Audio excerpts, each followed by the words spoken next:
What's up, guys? Welcome back to the One Man Show, the number one fight podcast in Singapore, because we are the only fight podcast in Singapore. I am the man, and over there we have the one. One, how are you doing today? I'm okay, man. I am very excited today because I think we have a special guest here. We have Steven Langdown, who's down to whatever. He's gonna go down. See what happens when I leave the introductions to one. He just loses his shit. Terrible. Yeah, terrible. What a bad start to the show. Thank God we have a good guest here today. What's up, Steven? Thank you, boys, for having me. It's a pleasure to be here. Now, Steven, you have been in the fight circles for a while now. For those of you who are listening, our fans listening who don't know Steven is an MMA fighter who used to fight with WAN Championship. And at one of time, he was also, I think, the youngest Singaporean to fight for WAN. Am I correct? Yeah. Brilliant. So, first of all, the question on everybody's mind: how Singaporean are you? Honestly, no, it's a fair question, but I hate this question, right?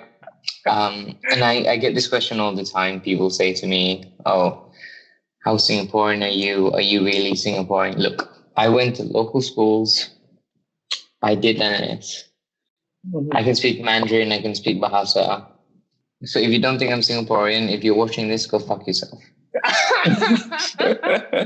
Like, wow, okay, that was not what we were expecting. We were expecting you to say, I did NS, and we were all like, okay. No, man, no. I'm Singaporean as they come. I've lived here my whole life. Singapore's my home. Juan, are you satisfied with the answer? Because you were the one asking before we got on air. No, I wasn't asking. I know he's Singaporean.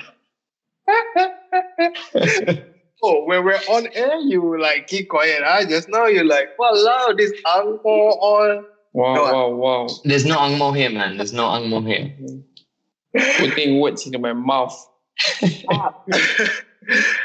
Steven, how have you been handling this whole COVID situation right now? I know you run a gym. Yep. And I've read articles that, you've missed the gym and all that, but how are you coping so far? That's been weird, man. Part of me has kind of enjoyed it. As I'm sure one can agree with me here, is you're never going to get a 2-3 month break from work. For right? sure. Like you ask, if we ask one, when was the last time you had a 3-month break? It's never. Mm-hmm. I enjoyed it. I didn't make any money, but it was nice, kind of just as a reset to kind of take into view what I enjoy doing, and now I'm back at work, and I'm very happy to be back at work. So yeah, it's been interesting.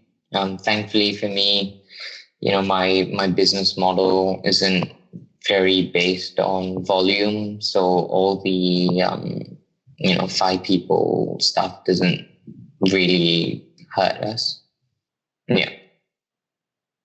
We'll go back to your gym a bit more later, because you have a very interesting concept about it. Now let's go back to the reason why you're here in the first place. As an MMA fighter, a WAN Championship fighter. Now, for those who don't know, your rise to signing with WAN was quite interesting, because you actually did not have a professional record, but somehow, not even an amateur, yeah. Yeah, no amateur record, no professional record, but somehow a video of yourself was online. Sex video. That's how you get this famous. That's how you get 17,000. Oh my God. I'll be back, guys. I'll be back. Unfortunately, one tried to do the whole thing, but he failed. Yeah, I lost 5,000 followers. Yeah, because of the nose half the time, because his nose is always covering the camera. But back to Steven. Tell us more about this video, because apparently, we can't find a video online. I removed them. So I was the one that, I was the one that posted them. And I removed them from YouTube just before I had my first fight because I didn't want tape of me out there. What was this video about?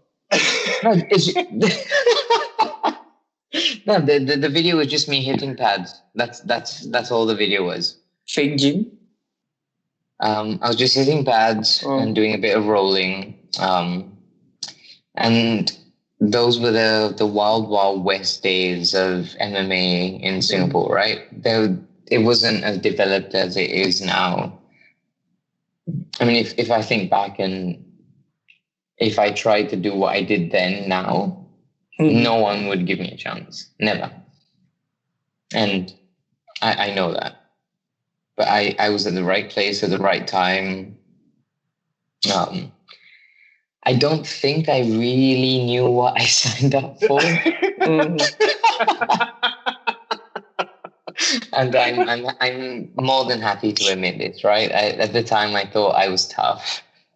I thought, okay, how hard can it be? And you think that, right? And then the first time you actually get hit in the face, you're like, oh fuck, this is pretty tough. So was the video planned or not? Do you plan to put it up? No. I just had some tape, and I posted on ShareDog. For those of you watching, maybe that's the biggest forums. MMA forum. Yeah. And I initially had posted just asking for feedback to say, what am I doing good? What am I not doing good? And then someone from WAN messaged me and they said, oh, we saw this video you posted. Would you be okay with someone coming to the gym and watching you train? And, I'm going to take any chance I can get, right? And a lot of people to this day still hate me for that, but fuck it, right? You give me a chance, I'm going to run with the wind. And if you don't like that, go fuck yourself. I like the optimism that you have, but when was the oh shit moment? When did the oh shit moment came for you? I mean, you said the first punch on the fifth. I'm pretty sure you were sparring. It was a bit. No, I don't think it was sparring, man. Even when we were in the gym sparring, I was getting hit. I was getting kicked. It was fine. I think the biggest oh fuck moment was when, and if you watch my first fight on YouTube, right, you can see I walked down in the cage and my mother is, my mom is standing there halfway through my walk. And I see her and I go up and give her a hug and she says, okay, good luck. And it's the craziest thing. You see a mother who just wants the best for you, right? And I'm like, well, yep, I'm off to go fight another man. Nice to see you, Mom. See you in an hour. Hopefully I'm still alive.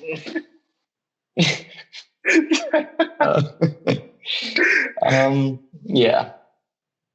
Did it make you soft to see your mom then? Because some fighters don't want to see family members around because it makes them soft and not ready for the fight mentally. No, I don't think it made me soft, man. The second I got in that cage, I just looked across at that dude and I realized that it's either he's gonna beat me up or I'm gonna beat him up, and that's all there is, right? So how was it? I mean, how was your first fight? I mean, was your first fight your first ever fight? So your first, are you saying your first ever fight? Are we talking about in controlled situations? Yeah. So, okay. So your first professional fight was in one championship in front of what? Yeah. 12,000 people? I think when I fought it was 10,000 people. And no amateur background before this? None. I didn't do a fight. I didn't do any amateur stuff. I didn't do a BJJ competition. Nothing. So how many people tell you that you are just trying to commit suicide? About 1,000 people. But you knew in your heart, deep down, you're gonna be okay, or you just gonna be like, "Fuck it, I'm just gonna do it. See how far it goes."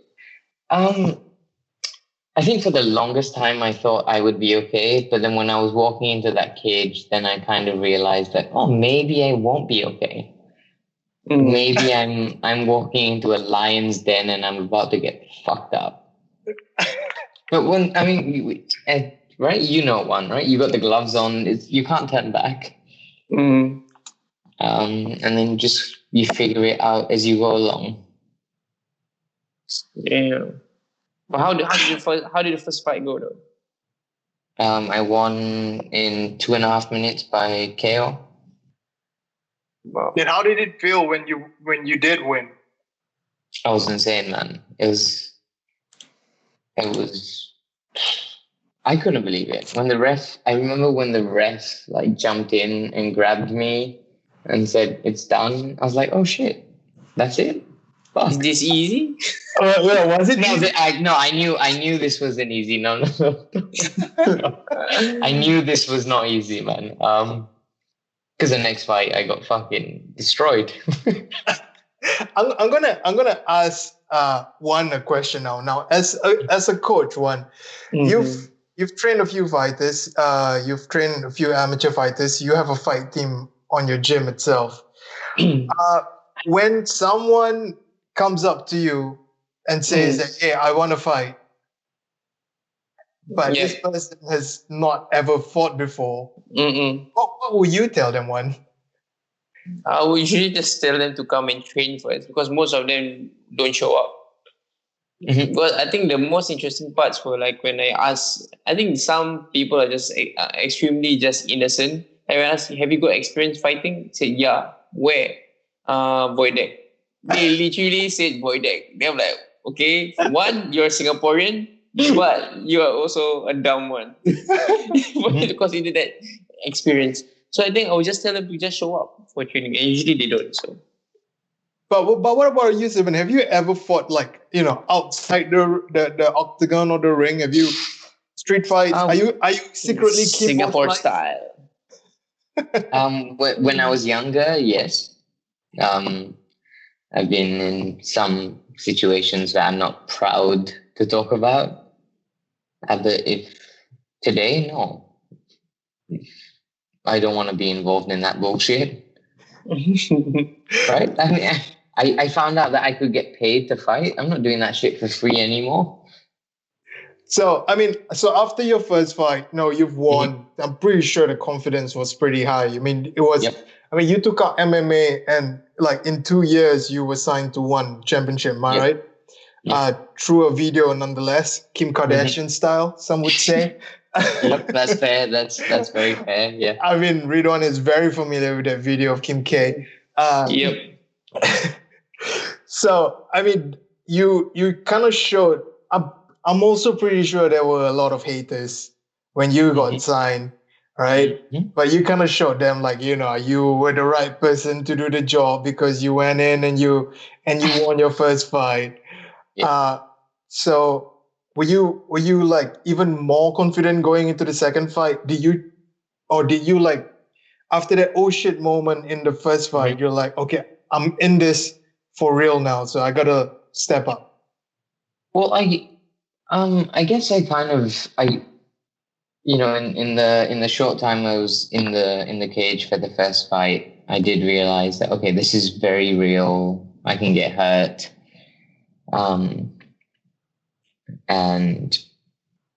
But then also part of me was like, well, fuck it, let's just keep going and see how far we can ride this horse. And I still trained, right? At that point of time, I wasn't working. I was making no money. All I did was train 2-3 times a day, and that was my life. And then when I actually got into the cage to have my second fight, I think I was very nervous. And I fought a guy a lot more experienced than I was. It didn't work out so well for me. I ended up getting choked out. It's fine, right? It's life. But when they give you that opponent, right, don't you have a say to say whether you want it or not? You could have said you don't want. yeah, you can say no, but then you don't know when the next fight's coming. Okay. And you riding that high from the first fight, and you think, fuck it, I can fight anyone, right? Even though I obviously couldn't fight that guy. Yeah, I mean, it sounded like somehow it's ironic because I think for your second fight you were more prepared because you knew what you were getting yourself into, but it just happens, you just had a more experienced opponent. I want to touch a bit about nerves before a fight. Now you've mentioned being nervous before a fight and stuff like that. One, from your experience, have you ever had nerves when you were about to fight, and how do you like counter those nerves? I think for me, yeah, for sure. I mean, I'm scared because one is the fact that I can get knocked out in front of a lot of people. I might be on some KO highlights YouTube. I might be there for the wrong reasons. So that's one. And how I overcome it is just by thinking that, you know what, I'm gonna die one day anyway. So nobody's gonna care whatever whether I win or lose. I mean tomorrow there's gonna be other news anyway. So I think that kind of thinking is probably a little bit weird, but it helps me get through the night on fight night. So it makes me put things in a perspective where winning or losing is just a small portion or small part of fight life. Interesting. Now you actually Stephen. You actually went on to bounce back after that loss. Yep. With a KO victory. So, I mean, obviously you're really in it now. You're 3 fights in. You have 2 wins and 1 loss. Yep. At that point of time, were there still doubters, questioning? Oh, for sure. What were they saying actually? Dude, to this day, I still get to this people day once in a while, right? Nowhere near as often now, right? But to this day, I still get fucking random, weird fucking people that are sad as shit that message me and say like, "Oh, you got beat up." I'm like, I don't give a fuck. One, can you stop doing that, please? Do it. Randomly messaging him and telling him he got beat up. I get random people that message me.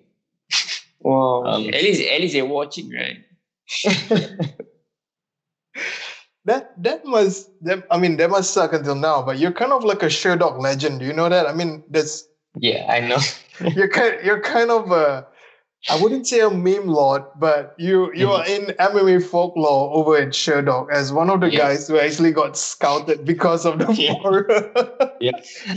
And I've always, before being a fighter, I've always been a fight nerd, right? I spend so much time on Sherdog to this day. I spend a lot of time on the underground. I spend so much time on Reddit MMA, right? I will always be a nerd before a fighter. Now, 3 fights in, just going into your 4th fight, after your second win, you must be. I mean, what was the process there? You're going like, okay, maybe if I get 1 more win, I'll get a title shot, or what was it for? What was the mindset like going into the last? I mean, the 4th fight. That 4th fight, that 4th fight. So I was talking to them, and they had an opponent, that Mongolian guy, and I realized he was a tough boy, right? I mean, he's now in the UFC. He won a $50K bonus in the UFC. I still talk to him actually. I've still got his number, and we talk sometimes. He's a fucking lovely guy. I don't hold anything against him, right? He's a lovely guy. But I thought about it, and I was like, okay, maybe this is my kind of do or die, right? They're giving me a tough guy. Maybe it's time for me to find out what I can do or cannot do. I took the fight. I knew it would be tough. I remember when we get in that cage, and the first time he got his hands around me and he dumped me on my head. immediately I was like, yeah, no, this is not for me. Fuck this shit. And just stick to videos. Wait, when you say fuck this shit, this is not for me, are you saying the fight or are you saying your MMA career overall? This fight. No, okay. This fight, yeah. And I think, I don't know, you'd have to go back and watch the fight, but I think he dumped me about 6 times on my head. And it was not fun. Because you think you're a tough guy, right? Like, I can fight 99% of the human population, but then you get this one guy that just grabs you and dumps you over and over on your head. Not fun. I'm sorry to be laughing at this. I mean, it's always funny. Oh, it's good, man. It's always funny when it doesn't happen to you. Yeah. But I'm pretty sure you've had an experience of being overpowered before. How did that feel like for you when you were fighting a Bunda? Do you have a fuck this is not for me moment? No, not really. I think when I got hit, I think the first thing that got into my head was, oh man, this is going to be a long night. Yeah. I mean, I had the confidence, the entire confidence in the world that I would win. But the moment I got hit in the stomach, I was like, shit, this is going to be a long night. Yeah. Yep, here we go. And you were wearing white shorts, right? During that fight one? You could have shed yourself. Yeah, I was having diarrhea. Half of it was I was trying to hold my shit in. Half of it, I'm trying to understand this shit is trying to kill me. So, yeah.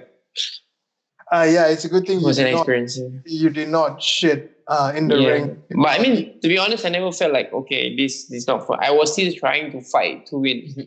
I know I was down like by 5-6 rounds and I got into a better start later part of the fight, maybe. Or maybe I started better but got worse, whichever that comes first. Mm-hmm. But I didn't think that I wasn't like trying to lose. I was still trying to win.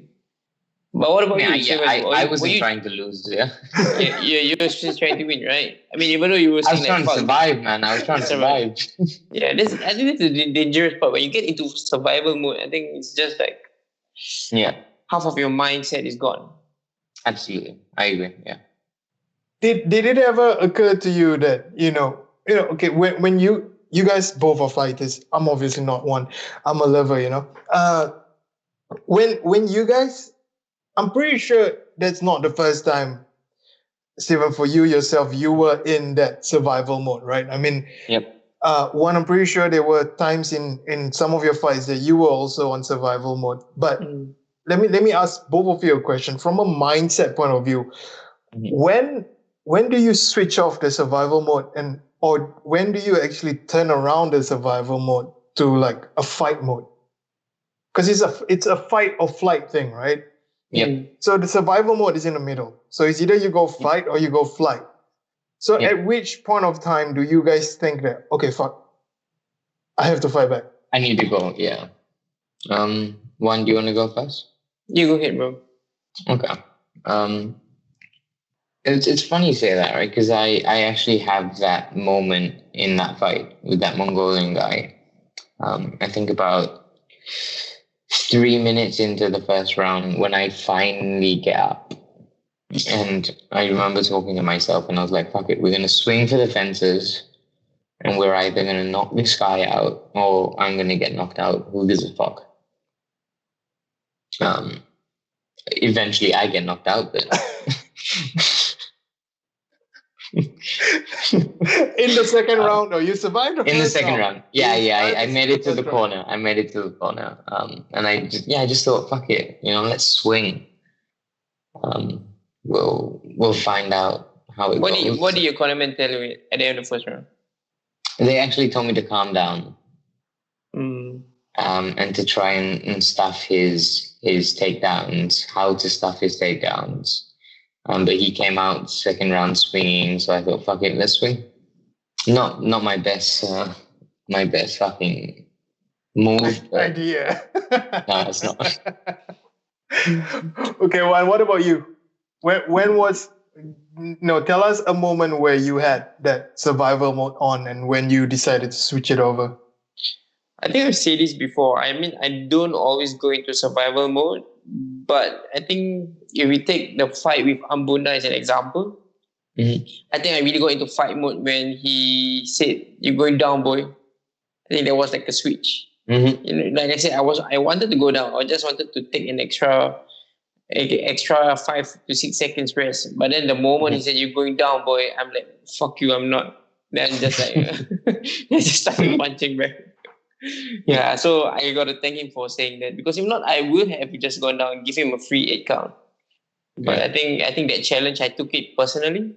So I think I just try to think that he's trying to kill me. So it became very personal. So I think that's what made me just to fight back.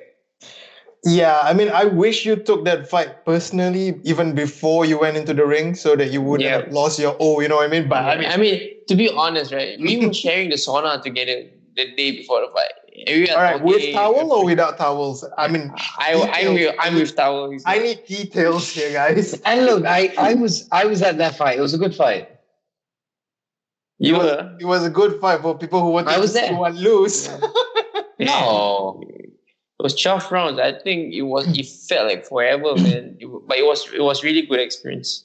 I mean, not nice experience losing, but yeah, he's a veteran, so he didn't really win that easily. So it was quite good. And not a lot of people get that opportunity where you can say, you've been 12 rounds all the way with someone with that kind of experience. Yeah, he's a world champion, man. He's a world champion. Exactly. So, are you also in contact with Abunda, like how Steven is in contact with his last opponent?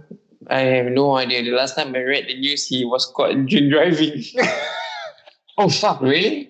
Yeah, that's what I read in the news. Oh, shit. I haven't seen him like much, but after the fight, after he won me, he had a fight in US. Yeah, he fought in California, yeah? Yeah, he fought in Vegas. Yeah. I think it was somewhere. And then he lost to an American guy. Yeah. So it could have been me. So I could have lost at a bigger stage. So and got your fucking 200 grand payday, yeah? Yeah. Yep. Now, Steven, so that fight was your last fight in One Championship, and that was all the way in 2015. But you still have MMA Fighter One Championship on your Instagram. Now comes the spicy stuff, right? So what's you're one day too late. What's going on? Because I've been hearing that you want to fight again for the past 2 years, but I guess I'm talking. I spoke to them last week. Okay.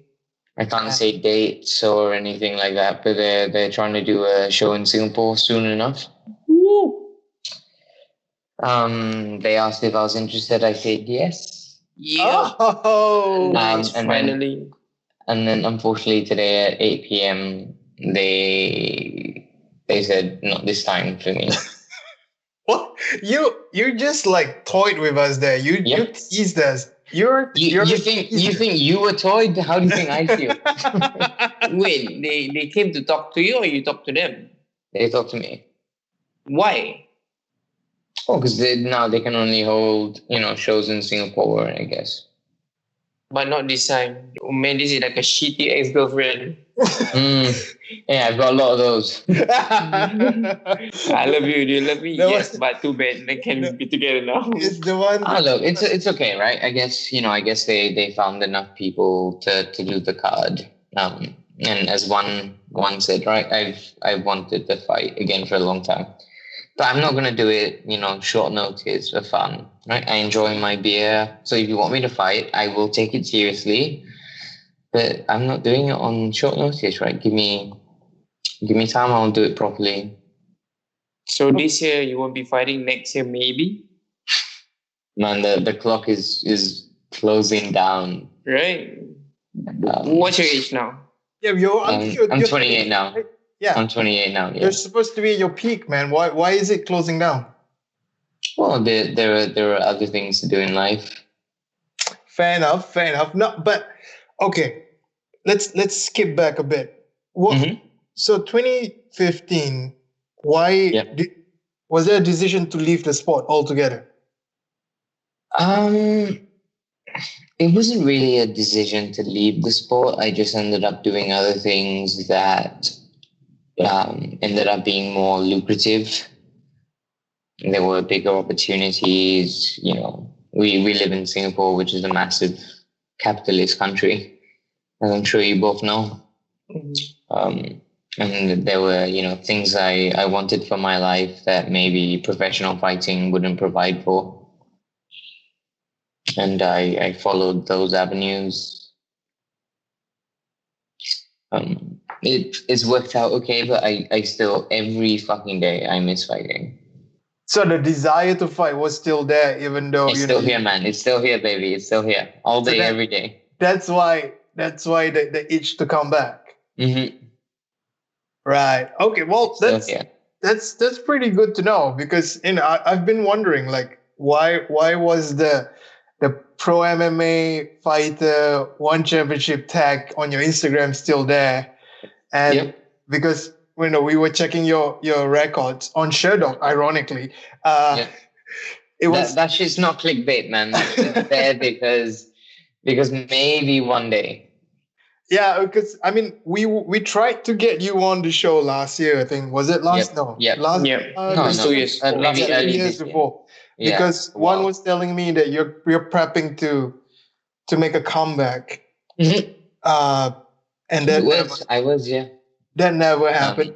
We couldn't agree on some things, and I won't air dirty laundry, but yeah. I think it's also good that you're holding back on certain things, because at the end of the day, you still want to fight for them. And I do. No, I have a great relationship with one championship. I owe a lot of my career to them. They've always treated me very well. I've got nothing bad to say.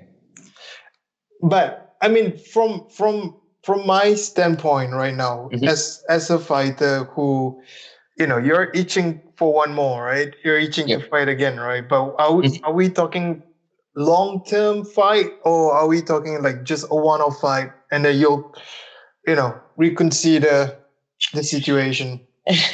What's the mentality? Are you going? What are you going for? Are you going for a title run? Are you just there to scratch an itch?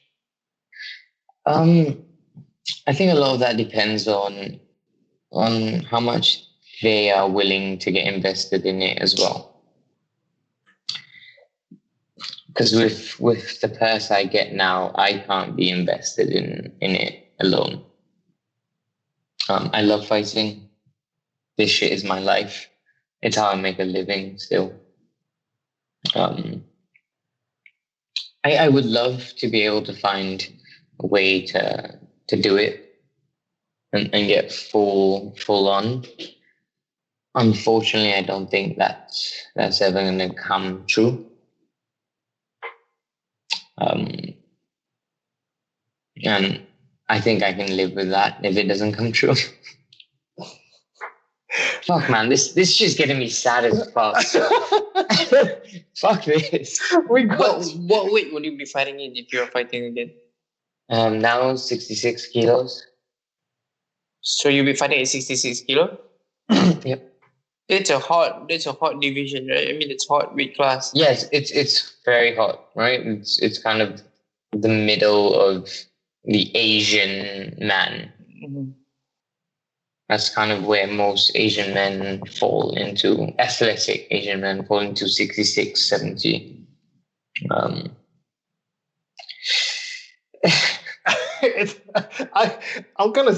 starting to feel bad now, because we caught you at the wrong time, man. It's good, man. It's good. Yeah, it's actually quite hilarious also how we caught you in the middle here, where you were dick teasing us, but it seems like you're the one who got teased the most, unfortunately. That's all right. It's all right. I mean, I want to entertain the thought of you going back into the octagon right now, mm-hmm. and you say you're a fight nerd. The desire to fight has always been there every damn day, right? Mm-hmm. It's been 5 years since your last fight. Mm-hmm. You had 4 pro fights. You're not coming back as an amateur. You're coming back as a pro. 4 fights, 2 wins, 2 losses. We do it real. Yep. So what do you think will be different about you yourself as a fighter, if the opportunity comes for you to fight again? Well, I think as, not just as a fighter, but just as a human being, I think I've grown up a lot. I can make better decisions now. I can take things a lot more seriously. I think as leading up to a fight or as I'm getting into a cage, I can separate Stephen the human being and Stephen the fighter a lot better. And I would like a chance to prove that. Mm-hmm. To prove to yourself or to prove to what? To prove to myself. It's the only thing that matters to me is to myself. I couldn't give a fuck what anyone else thinks. Yeah, and I think until you get to prove that to yourself, I think the itch is always going to be there. It's always going to be there, yeah. And I think for me personally, if I feel that, I don't know if I can retire in peace. Mm-hmm. So that's like Juan, do you remember when you fought in that fucking, I can't remember where it was, that sports hall thing? Yeah. And do you remember when I saw you? Yes, correct. Yeah. And this sounds so gay, but you were wearing blue. Yeah. Oh, wait, your memory that good? This is a long time ago, man. This is a long time ago. Yeah. How long have you been fantasizing about this one? No, we've known each other a long time. We've known each other a long time. His video, man. And I remember I went up to you and we were talking and we said, let's get a picture. Yeah. We had 2 photos. What year is that? Yeah, what year is that? I think it was at least about... Was that 14, 15? I can't remember, Must be something like that. Oh. Yeah, something like that. That picture is so worn out. Like one has been using it like every single day to, It's digital, bro. It's digital. It lasts forever. The good times. Yeah, and the next thing I know, I'm watching this motherfucker fight, in a stadium for a fucking world title. Yeah, I mean, it's we tend to forget that you were also kind of a pioneer in mixed martial arts for Singapore, as much as Juan was. I mean, it still is a pioneer in boxing. Pioneer for boxing, absolutely. Because you made your debut when you were what? 21? I was 19, 20, yeah. All the gear, no idea, but you went in there. Oh, fuck yeah. All the gear, no idea. Absolutely, man. Yeah, I mean, you've been in it for a hot minute, man. And then it would actually be kind of cool for you to step in again. I think one of the interesting things that you pointed out just now about the difference between you fighting now and you fighting 5 years ago is that you're able to like separate the guy from the fighter. Yes. It seems like it's something to do with age and maturity itself. I mean, some people say that fighters mature in the ring after many, many fights. But then again, there's also an argument on how you yourself personally as an individual, when you mature, you tend to fight different, right? Yeah. So I don't know because I haven't fought yet, right? Yeah, so I mean, I was gonna actually ask Juan about this. Like Juan, when I mean, even though you still look like a 12-year-old boy and you still think like one, even though you're 35 now, is that true? Do you mature? Does your fighting style mature as you grow older? I think for me, as I grow older, as I speak to Coach Alex, I think we try to change our style to rely more on skills rather than just like physical advantage, like speed and mobility, agility, that kind of stuff. So it's all a lot of skill-based strategies. I think we try to go towards that. We want to try to get hit a bit less. We want to win. We know the purpose of pro fighting is entertainment, but we want to try to minimize getting hit in the face just to make somebody else happy. So I think that's the goal. I mean, the lesser I get hit, I mean, hopefully the longer I will last in the sport. So I think. Okay, so you're still training and you're still looking for fights, one? I'm hoping for one. Well, everyone knows which fight he wants. Everybody's been calling out for it. Yeah, right now the COVID situation is quite tough. So I think fights are only happening in US, and I think the Singaporean fighters don't want to fight. So it is what it is. Sorry, what did you say? Singaporean fighters don't want to fight? Yeah, because they're friendly, you know. They're friendly.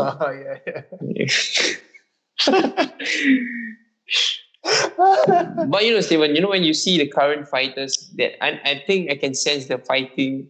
You know, the fighters believe in yourself. Like when you see the current top guys in your division, like maybe the current champions in your division, do you feel like deep down you can win them? Oh, the top guys in ONE FC? Yeah, no. No, I don't think so. You don't think you can win them? No, man. I haven't trained. You and I have very different circumstances, right? I haven't trained like that in a long time. I chose to look at different avenues in life. But do I think you could fuck a lot of those guys up? I do, yeah. I've watched you fight loads. I think you could fuck a lot of people up, man. I'm always gonna be a big fan, baby. I'm always gonna be a big fan. We have a TCW fan in the house, ladies and gentlemen. Yeah. I'm not gonna fuck most people up, but I think you will. Yeah. Steven, you've actually made one really happy. You don't know how long he has your picture with him as the screensaver on his phone. You know, before he goes to sleep. Nah, man. I've watched this guy fight for a long time. What would you say is the mystique about ONE? I mean, you've watched him fight. There's no mystique. No, he just can fight. There's no mystique. There's nothing mysterious. No. So, but what do you think should be the one thing that people should be afraid of when it comes to him? I mean, yeah, he looks like a joke. He looks fucking he looks innocent as fuck, right? You look at that face and you think, oh, he's very fucking kind. No, that motherfucker will knock you out. He's very fucking cunt. That's what he is. He's not kind at all. Let's stop talking about ONE, because obviously you are the guest here. Yeah. You know, we've talked about him way too much on this show. You keep on mentioning other avenues. You have a gym called Slingshot, which you open up with someone that I used to work with, Johnny Wilco. I used to work with him when we were at Fox Sports. Yep. Great guy. That smile showed that he talked shit about you, Iman. The guys talk shit on you because you're shit. No. I'm not saying that. Half of the Fox office is over there. I think John Dykes, Della Pena's there. I think August Shacking, Big Dead Boy, is also there. Brilliant guy. So can you tell us more about this gym and how it's different? Because I mean, if anybody looks up Slingshot on Instagram, you'll get what I mean by how different it is. Why Slingshot though? Why the name Slingshot? He said, let him talk first. That's a good question. I don't know. So John is in charge of all the anything to do with marketing and all that sort of stuff. I don't know why.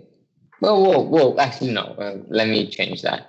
You know, we kind of agreed on Slingshot when John had about 100 other ideas, because we would be able to slingshot you forward in your fitness career, or something like that. But no, John and I came together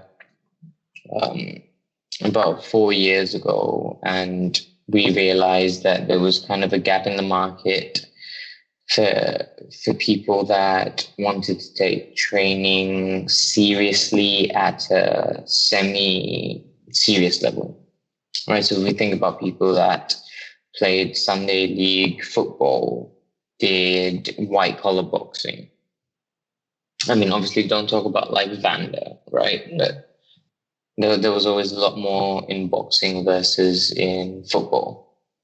And we wanted a gym that we could do something together. One thing led to another, and today we have Slingshot. We've had it for 3 years now. And we love what we do, and I don't think we're going to be stopping anytime soon. Yeah, I think it's really. I've watched a few Slingshot videos, and how I think Wilco, he kind of incorporate like football together with like weights and doing certain exercises while you're with the football and stuff like that, which is kind of interesting, because I think when I was still covering football in general at Fox Sports, I think Wilco, who also played for Singapore, was one of the fittest guys on the field the time. He's got 30 caps for Singapore, He is a workhorse in the central midfield, and he never, partly because half of the team were Malays and we like to smoke sometimes. I don't know, but Wilco was an Angmo in the middle of the field, and he never ran out of gas, I guess. That's what I remember about Wilco most on the football field. And I also remember him for about certain things that happened at Fox. We've had a few long nights at Fox. So I mean, it kind of makes sense for all of that for him to open up a gym. I think he opened it up with his wife first, or were you originally in the plan also? No, so he and Karen were thinking about doing something for a while. And I don't think they ever got around to it. Unless, I don't think they ever had anything before this. But we all got together in mid 2017 to get it done.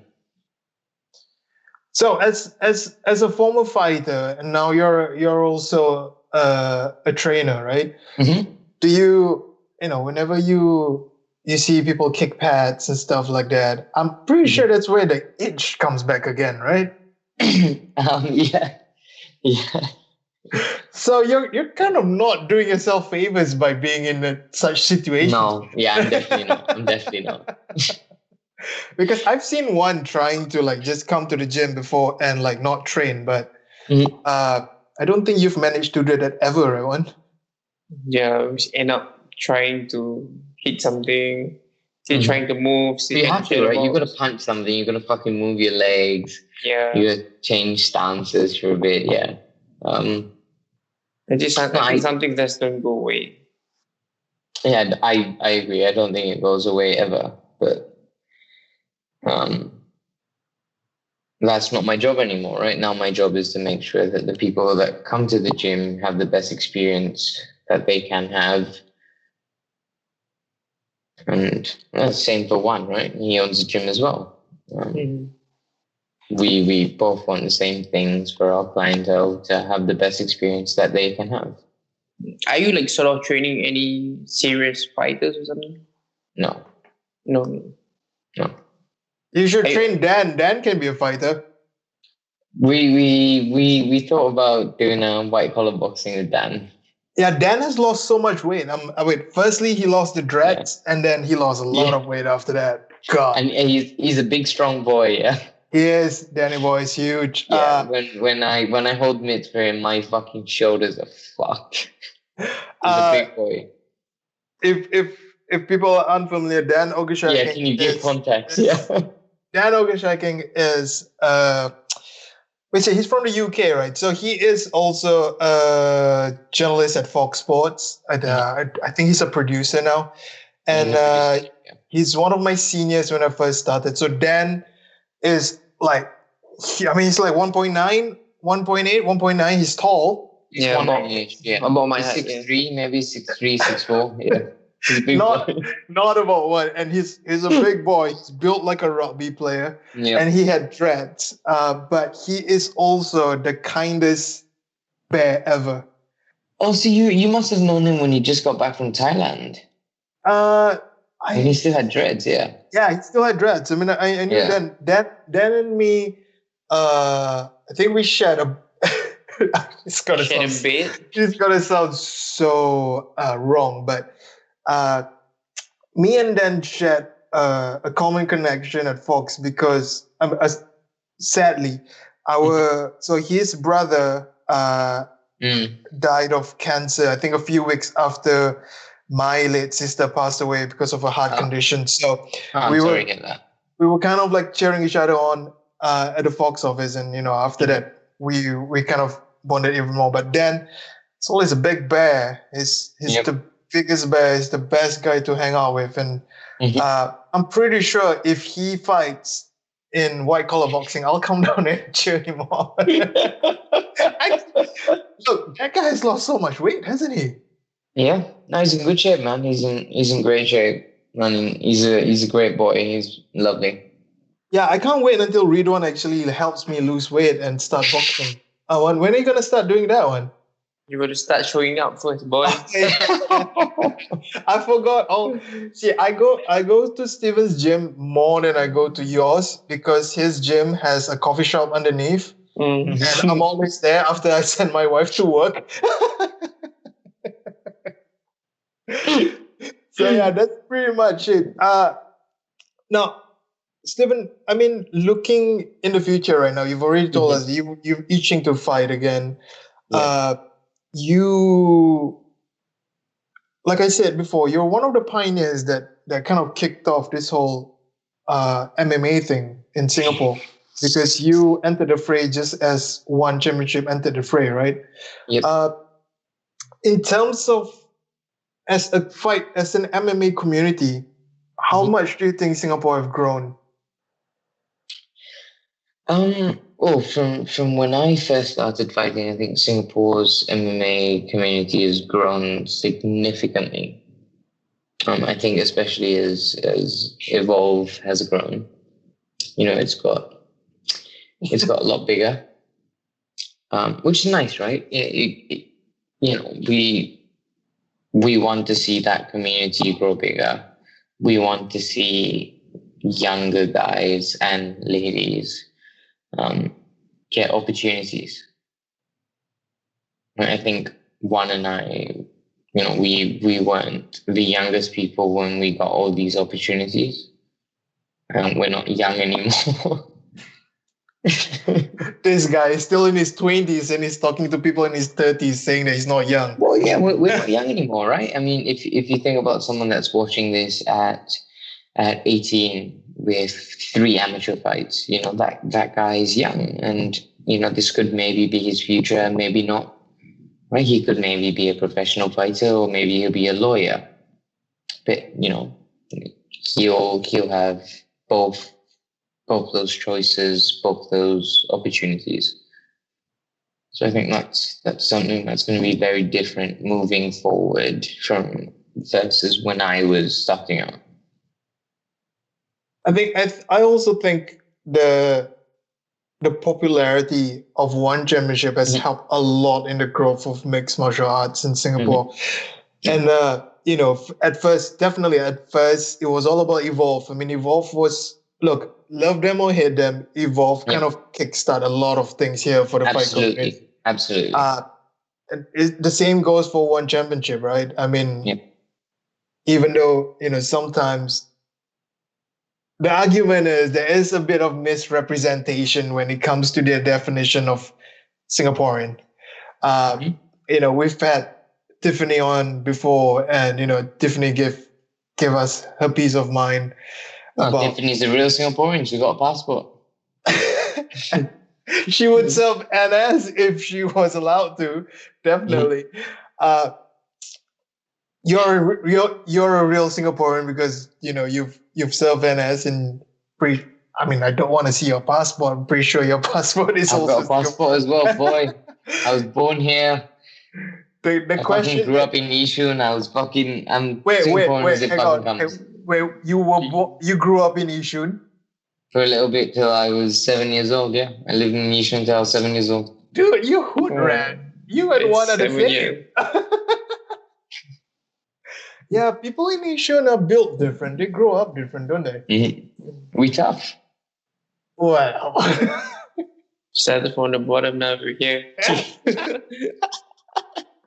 Yeah, people in Yishun are not known for music, are they? No, they're definitely Yeah. not. One, you better not sing anymore. Uh, I mean, we've talked about the growth of the community here. Like I said, I think Evolve had a very big part to play, and now Absolutely. there's gyms Absolutely. there's gyms everywhere offering all types of classes. Which I mean, I hope one day we'll start producing a lot more fighters. And we had Royston on before. Royston went all the way to the UFC. Yep. And now he's trying to groom the next crop of fighters also. I'm going to push this to one now because, the both of you known each other for a very long time. One, what would you say the impact of Steven would be on the MMA community here in Singapore? Other than the fact that he's good looking and, you keep a picture of him on your back pocket and shit. I think he's gonna like. I think what he did was quite. I think one thing about him is he loves the sport as it is. I think that's one thing that people need to learn about it. I think he's also transcended the sport. I mean, in the Singaporean context, where people will want to find out more about MMA, people want to find out about his story and want to try to do a similar video, maybe, I don't know. So it might work, it might not. But I think he's done a lot. I mean, for him to be starting out the sport when the sport is not even known, I think that takes a lot of guts. And he sort of like paved the way, like, I mean, the path is a little bit clearer now compared to like when he first started before. And now it's just a matter of for the rest to follow. So I think that's sort of like, I think that's a huge thing. He's taken all the hate, he's taken all the blood, sweat, and tears, taken the stones, all the doubts from people. So now he's cleared that path. It's just up to the rest to take it. Now, Steven, before we wrap this up, I mean, I just want to ask you. I mean, what are your future plans? I know you want to fight, but I mean, long term, what are you looking at? If the fight happens, if the fight don't happen, and at the same time, what kind of, you mentioned that we're not getting any younger. Definitely, we're growing older. But what kind of legacy do you want to leave? When you actually look back on your MMA career.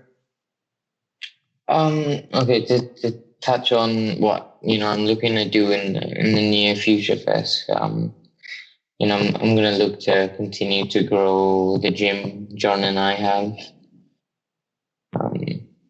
and we're gonna keep making sure that we can grow that business. I would like to fight. Whether or not that opportunity comes, we'll see. I hope it does, but if it doesn't, then it doesn't. With regards to the kind of legacy I'll leave behind is, I hope, I leave behind a legacy that shows Singaporeans that if you want something, go fucking get it, and it'll come. Right? No one fucking handed me shit. No. As we talked about here, right? I posted fucking videos on ShareDog, desperate for a chance to get something. So if you want something, go fucking get it, and it'll come. Brilliant. I like that. I mean, at the end of the day, if you did not put yourself out there by, putting the video out there, and I'm thinking like this is like early days, right? People were not posting videos of themselves like they do on YouTube. This is 2011, I think. Yeah, it's like, it's early days. You actually took the step up and, you had like big balls to actually put yourself out there for criticism. And then something good came out of it. I mean, it's like what you said, right place, right time. But you kind of made that opportunity for yourself. Just like how one kept on fighting and he eventually found a bold English guy who was, interested in him and made money out of him and ripped him off. But also... fuck that guy, fuck that guy. But also, that guy did give him a platform. And, if it wasn't for his meeting with that guy, then, he wouldn't be the way he is right now. mentally damaged and broke. Right, Wan? Truth. Yeah, Wan, you got some comments on that topic? Yeah, it's okay. I think, like I said before, I think when I decided to go with him, I know what the risks were. I know it can happen at any time, but I decided to go with it, take that risk, because I think of all the sharks out there, he was the biggest shark. So I just rode the wave and it crashed. But it got me to tried, man. Yeah, it got me to places. So yeah. I think your exact words to me, Wan, when you went on with him was that all boxing promoters are snakes. You just have to ride with the biggest one. And apparently the biggest one was truly the biggest one. Yep. Now, Stephen, we're going to wrap things up here. I think anybody who does not know who you were before this, because you've been out of the fight scene for quite a bit. For a little bit, yeah. Hopefully knows you better right now. And I'm gonna say this before I started talking to you. I mean, there was a bit of I felt a bit of air about you because obviously you don't look like one of us. But I'm gonna be honest. I mean, that's how we are. That's how we're keyed here in Singapore. But I mean, the moment you said that you've did your national service and you're fully Singaporean, and then I'm one of you, baby. I'm one of you. And then top that off with the fact that you grow up with Yishun, which makes you like even more unfortunate than me. I respect you a lot more now. So I mean, all in all, at the end of the day, one of the things that we like to celebrate here on the podcast is like we like to celebrate the pioneers of fight sport in Singapore. And I'm glad that you are one of our pioneers. And the best part about you being a pioneer is that you're not done, and hopefully we'll get to see you fight again. Hopefully, man. Please. So, I mean, I have your number one. Don't worry. All right. You have his number, and he has your picture, so that makes it a good chemistry to begin with. Just waiting for the call.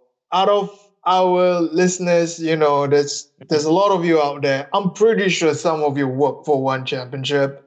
If you guys can get Stephen back in, yes, please. I'm ready.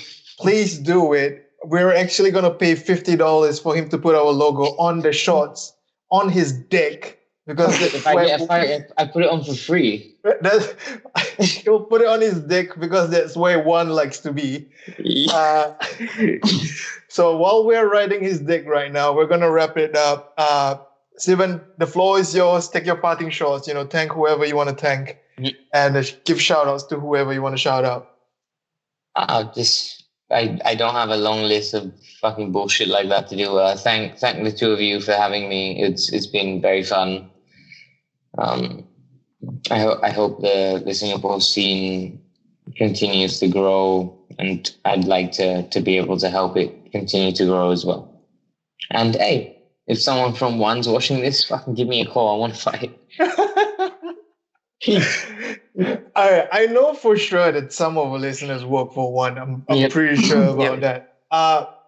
Again, One, do you have any parting shots before I say goodbye? I can't wait to fight. And I can't wait to see Steven fight. That's all. Man. Brilliant. So we're going to wrap this up right here. Steven, thank you so much for being on the show. Thank you so much, bro. Thank you for having me. Thank you, your story was really funny about how, you're actually like the first viral star.